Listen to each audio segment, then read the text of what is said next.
News first channel ವೀಕ್ಷಕರಿಗೆ ಭವಿಷ್ಯ ಈ ದಿನ ಕಾರ್ಯಕ್ರಮಕ್ಕೆ ಸ್ವಾಗತ.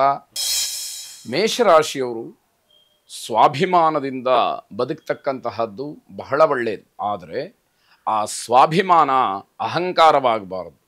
ನಾನು ಇರೋದೇ ಹೀಗೆ, ನಾನು ಹೀಗೇ ನಡ್ಕೊಂಡು ಬಂದಿದ್ದೀನಿ, ನನ್ನ ಶಿಸ್ತೇ ಹೀಗೆ ಅನ್ನುವಂಥದ್ದು ಎಲ್ಲ ಕಾಲದಲ್ಲೂ ಕೂಡ ಒಳ್ಳೆಯದಲ್ಲ, ಎಲ್ಲ ಸ್ಥಳದಲ್ಲೂ ಒಳ್ಳೆಯದಲ್ಲ, ಎಲ್ಲ ವ್ಯಕ್ತಿಗಳ ಜೊತೆಯಲ್ಲೂ ಒಳ್ಳೆಯದಲ್ಲ.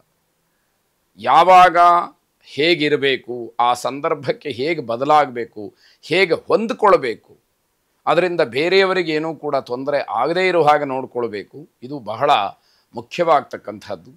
ಜೊತೆಗೆ ಹೆಚ್ಚಿನ ವಿದ್ಯಾಭ್ಯಾಸವನ್ನು ಮಾಡಬೇಕು ಅನ್ನುವಂತಹ ಆಶೋತ್ತರಗಳನ್ನು ಇಟ್ಟುಕೊಂಡಿರ್ತಕ್ಕಂತಹ ವಿದ್ಯಾರ್ಥಿಗಳಿಗೆ, ಆ ರೀತಿಯ ಮನೋಭಾವ ಉಳ್ಳವರಿಗೆ ಇವತ್ತು ಅನುಕೂಲವಾಗ್ತಕ್ಕಂತಹ ದಿವಸವಾಗುತ್ತೆ. ಮನಸ್ಸಿನಲ್ಲಿ ಯಾವುದೇ ರೀತಿಯ ಪೂರ್ವಾಗ್ರಹವನ್ನು ಇಟ್ಕೊಳ್ಬಾರ್ದು. ಯಾವುದೋ ಒಂದು ಕೆಲಸಕ್ಕೆ ಹೋಗ್ತೀರಿ, ಯಾವುದೋ ಒಂದು ವ್ಯವಹಾರಕ್ಕೆ ಹೋಗಬೇಕಾಗತ್ತೆ.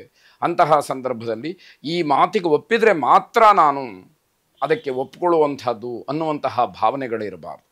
ಅಲ್ಲಿಯ ವ್ಯವಸ್ಥೆ ಹೇಗೆ ನಿಮಗೆ ಪೂರಕವಾಗಿ, ನಿಮಗೆ ಅನುಕೂಲಕರವಾಗಿ ಬದಲಾಗುತ್ತೋ ಅಷ್ಟರ ಮಟ್ಟಿಗೆ ನೀವು ಕೂಡ ಅದನ್ನು ಹೊಂದಿಸಿಕೊಂಡು, ಹೊಂದಾಣಿಕೆಯನ್ನು ಮಾಡಿಕೊಂಡು ಆ ವ್ಯವಹಾರವನ್ನು ಮುಗಿಸ್ಬೇಕಾದಂಥದ್ದು ಬಹಳ ಒಳ್ಳೆಯದಾಗಿರುತ್ತೆ. ಮಾಡತಕ್ಕಂತಹ ಪ್ರಯಾಣ ಲಾಭವನ್ನು ತಂದುಕೊಡುವಂಥದ್ದು. ಹಾಗಾಗಿ ಪ್ರಯಾಣದಿಂದ ನಿಮಗೆ ಲಾಭ ಆಗುತ್ತೆ ಅಂತಂದರೆ ಆ ವ್ಯವಹಾರವನ್ನು ಕೂಡ ಲಾಭವಾಗಿಸ್ಕೊಳ್ಬೇಕಾದ್ರೆ ಅಲ್ಲಿಯ ವಾತಾವರಣಕ್ಕೆ, ಆ ಸಂದರ್ಭಕ್ಕೆ ಅನುಗುಣವಾಗಿ ಅದಕ್ಕೆ ತಕ್ಕ ಹಾಗೆ ನಡ್ಕೊಳ್ಬೇಕಾದಂಥದ್ದು ಮುಖ್ಯವಾಗುತ್ತೆ. ಮಾನಸಿಕವಾಗಿ ದೃಢವಾದಂತಹ ನಿರ್ಧಾರಗಳು ಬಹಳ ಮುಖ್ಯವಾಗುತ್ತೆ. ಆದರೆ ಕೆಲವು ಒತ್ತಡ ನಿಮ್ಮನ್ನು ಬಲಹೀನರನ್ನಾಗಿ ಮಾಡುತ್ತೆ. ನೀವು ಎಷ್ಟೇ ಗಟ್ಟಿಗರಾಗಿದ್ದರೂ ಕೂಡ ಆ ಪರಿಸ್ಥಿತಿ ಅಥವಾ ಒತ್ತಡ ಅಂತಕ್ಕಂಥದ್ದು ನಿಮ್ಮನ್ನು ತಗ್ಗುವ ಹಾಗೆ, ಕುಗ್ಗುವ ಹಾಗೆ ಮಾಡುತ್ತೆ. ಅದಕ್ಕೆ ಮಾನಸಿಕವಾಗಿ ಸಿದ್ಧತೆಗಳು ಇರಬೇಕು ಅಂತಕ್ಕಂಥದ್ದು. ಖಾಸಗಿ ಕ್ಷೇತ್ರದಲ್ಲಿ ಕೆಲಸವನ್ನು ಮಾಡ್ತಕ್ಕಂಥವ್ರಿಗೆ ಸ್ವಲ್ಪ ಮಟ್ಟಿನ ಕಿರಿಕಿರಿ ಆಗುತ್ತೆ, ಕೆಲಸದ ಒತ್ತಡ ಹೆಚ್ಚಾಗುತ್ತೆ, ಹೆಚ್ಚಿನ ಅವಧಿಯಲ್ಲಿ ಕೆಲಸವನ್ನು ಮಾಡಬೇಕಾದಂಥದ್ದಿರುತ್ತೆ. ಇಷ್ಟೆಲ್ಲ ಅನುಕೂಲಕರವಾಗಿರಬೇಕಾದ್ರೆ ಕೆಲವು ಅನನುಕೂಲಗಳು ಕೂಡ ಇರುತ್ತೆ ಅನ್ನುವಂಥದ್ದನ್ನು ಮನಸ್ಸಿನಲ್ಲಿಟ್ಟುಕೊಂಡು ಇಷ್ಟ ದೇವತಾ ಪ್ರಾರ್ಥನೆಯನ್ನು ಮಾಡಿ ಎಲ್ಲವೂ ಕೂಡ ಶುಭವಾಗಿ. ವೃಷಭ ರಾಶಿ ಸಹೋದ್ಯೋಗಿಗಳ ಜೊತೆಯಲ್ಲಿ, ಅಣ್ಣ ತಮ್ಮಂದರ ಜೊತೆಯಲ್ಲಿ ವ್ಯಾವಹಾರಿಕವಾದಂತಹ ಸಣ್ಣ ಪುಟ್ಟ ಸಮಸ್ಯೆಗಳು, ಮಾತುಗಳು ಬರುವುದಕ್ಕೆ ಅವಕಾಶಗಳಾಗತ್ತೆ.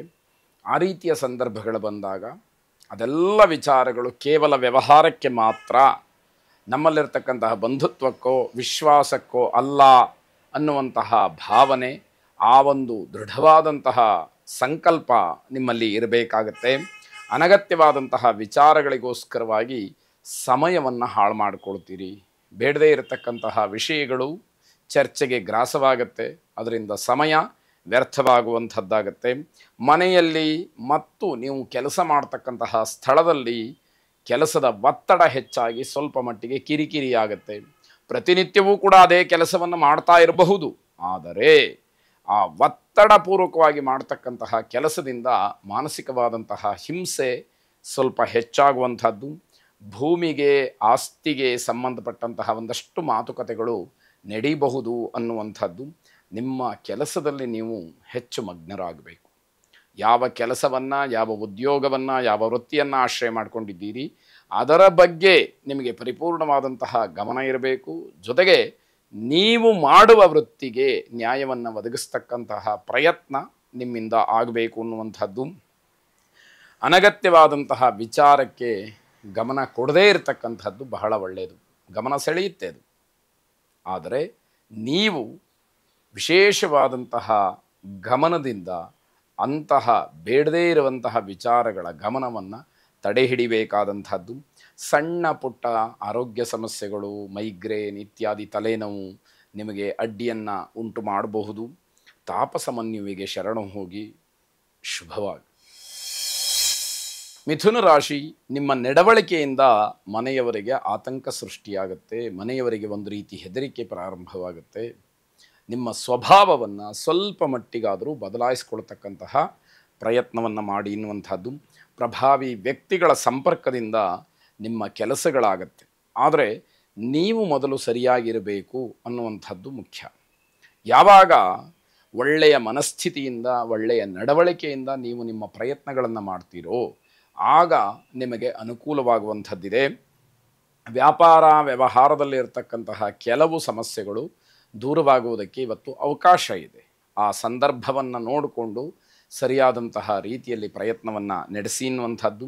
ಮಧ್ಯಾಹ್ನದ ಒಳಗೆ ಆದಷ್ಟು ನಿಮ್ಮೆಲ್ಲ ಕೆಲಸಗಳನ್ನು ಪೂರೈಸ್ಕೊಂಬಿಡಿ. ಮಧ್ಯಾಹ್ನದ ನಂತರದಲ್ಲಿ, ಅದರಲ್ಲೂ ರಾಹುಕಾಲ ಆರಂಭವಾಗುವಂತಹ ಸಮಯದಿಂದ ಸಾಯಂಕಾಲದವರೆಗೆ ಈ ದಿನ ಅಷ್ಟೊಂದು ಪ್ರಶಸ್ತವಾಗಿಲ್ಲ ಅನ್ನುವಂಥದ್ದು. ಹಾಗಾಗಿ ಮಧ್ಯಾಹ್ನ 1:30 ಒಳಗಡೆ ನಿಮ್ಮ ಯಾವ ಕೆಲಸಗಳಿದೆ ಆದಷ್ಟು ಅದನ್ನು ಮುಗಿಸುವಂತಹ ಪ್ರಯತ್ನವನ್ನು ನೀವು ಪ್ರಾಮಾಣಿಕವಾಗಿ ನಡೆಸಿ ಅನ್ನುವಂಥದ್ದು.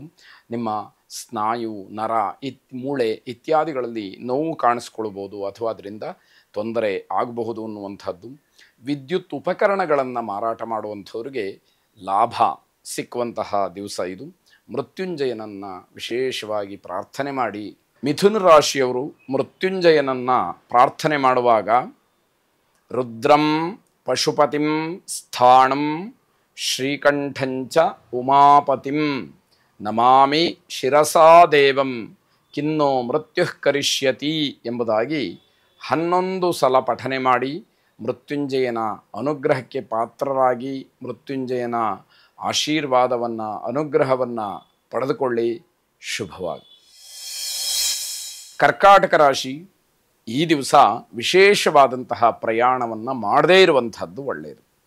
ಆ ಪ್ರಯಾಣದ ಬಗ್ಗೆ ಚಿಂತನೆಯನ್ನು ನಡೆಸೋದಕ್ಕಿಂತ ನಿಮ್ಮ ಕೆಲಸ ಕಾರ್ಯಗಳಲ್ಲಿ ಮಗ್ನರಾಗಿ ಅದರಿಂದ ಒಂದಷ್ಟು ಲಾಭವನ್ನು ಗಳಿಸಲಿಕ್ಕೆ ನಿಮಗೆ ಅವಕಾಶ ಇದೆ. ಆದರೆ ಮನಸ್ಸು, ಗ್ರಹಗತಿಯ ಪ್ರಭಾವ ನಿಮಗೆ ಅದಕ್ಕೆ ಅವಕಾಶ ಕೊಡೋದಿಲ್ಲ. ಎಲ್ಲೋ ಹೊರಗಡೆ ಹೋಗಬೇಕು, ಎಲ್ಲೋ ಪ್ರಯಾಣ ಮಾಡಬೇಕು ಅಂತ ಹೇಳಿ ಹೊರಡೋದಕ್ಕೆ ಹೆಚ್ಚಿನ ಒತ್ತಡಗಳು ಬರುವಂತಹ ಸಮಯ. ನೆರೆಹೊರೆಯವರ ಜೊತೆಯಲ್ಲಿ ಮಾನಸಿಕವಾದಂತಹ ಸಮಾಧಾನ ಇರೋದಿಲ್ಲ. ಅವರು ಏನೋ ಮಾಡ್ತಾರೆ, ಅದು ನಿಮ್ಮ ಮನಸ್ಸಿನ ಮೇಲೆ ಪರಿಣಾಮವನ್ನು ಬೀರ್ತಕ್ಕಂಥದ್ದು. ಆದರೆ ಎಂಥದೇ ಪರಿಸ್ಥಿತಿ ಬರಲಿ ಈ ದಿವಸ ಜಗಳ ಮಾಡಿಕೊಳ್ಳಿಕ್ಕೆ ಹೋಗಬೇಡಿ. ಸಿಟ್ಟನ್ನು, ಕೋಪವನ್ನು ಸ್ವಲ್ಪ ಮಟ್ಟಿಗೆ ನಿಮ್ಮ ಅಧೀನದಲ್ಲಿ ಇಟ್ಟುಕೊಳ್ಳಿ ಅಂತಕ್ಕಂಥದ್ದು. ವೃತ್ತಿ ಜೀವನದ ದೃಷ್ಟಿಯಿಂದ ತುಂಬ ಜಾಗರೂಕರಾಗಿರಬೇಕು. ನೀವು ಏನು ಮಾತಾಡ್ತಿರೋ ಮಾತಿನ ಮೇಲೆ ಕೆಲವು ನಿರ್ಧಾರಗಳು ನಿಂತಿರುತ್ತೆ. ಅದರಿಂದ ಒಳಿತು ಕಡಿಮೆ, ಕೆಡಕೆ ಹೆಚ್ಚು ಅನ್ನುವಂತಹ ದಿವಸ ಇದು. ಆದ್ದರಿಂದ ತುಂಬ ಎಚ್ಚರಿಕೆಯನ್ನು ವಹಿಸಬೇಕು. ಕಲೆ ಮತ್ತು ಸಂಗೀತ ಕ್ಷೇತ್ರದಲ್ಲಿ ಸಾಧನೆಯನ್ನು, ಶ್ರಮವನ್ನು ಇಟ್ಟುಕೊಂಡಿರ್ತಕ್ಕಂಥವ್ರಿಗೆ, ಪರಿಶ್ರಮ ಪಟ್ಟಿರುವಂಥವ್ರಿಗೆ ಗೌರವ ಸಿಕ್ಕುವಂಥದ್ದಾಗುತ್ತೆ. ಹೊಸ ಆದಾಯದ ಮೂಲಗಳು ನಿಮಗೆ ಸಿಗ್ತಾ ಹೋಗುತ್ತೆ. ಹೇಗೆ ಸಂಪಾದನೆಯನ್ನು ಮಾಡ್ಬೋದು, ಹೇಗೆ ಹಣವನ್ನು ಗಳಿಸ್ಬೋದು, ಉಳಿಸ್ಬೋದು, ಇವೆಲ್ಲವೂ ಕೂಡ ಬೇರೆ ಬೇರೆ ಮಾರ್ಗಗಳಿಂದ ತಿಳಿತಾ ಹೋಗುವಂಥದ್ದು. ವೃತ್ತಿಯನ್ನು ಬಿಟ್ಟು, ಉದ್ಯೋಗವನ್ನು ಬಿಟ್ಟು ಬೇರೆ ವ್ಯವಹಾರದಲ್ಲೂ ಕೂಡ ನೀವು ಆದಾಯವನ್ನು ಗಳಿಸಬಹುದು. ಈಗಾಗಲೇ ನೀವು ಯಾವುದೋ ಉದ್ಯೋಗವನ್ನು, ವೃತ್ತಿಯನ್ನು ಮಾಡ್ತಾ ಇದ್ದರೆ ಆ ಆದಾಯ ಬೇರೆ, ಅದನ್ನು ಹೊರತಾಗಿ ಅಥವಾ ಅದರ ಜೊತೆಯಲ್ಲಿ ಬೇರೆ ಬೇರೆ ಆದಾಯಗಳು ಕೂಡ ನಿಮ್ಮದಾಗುವಂಥದ್ದಿದೆ. ದುರ್ಗಾರಾಧನೆಯನ್ನು, ದುರ್ಗಾ ಪ್ರಾರ್ಥನೆಯನ್ನು ಮಾಡಿ. ಶುಭವಾಗಿ.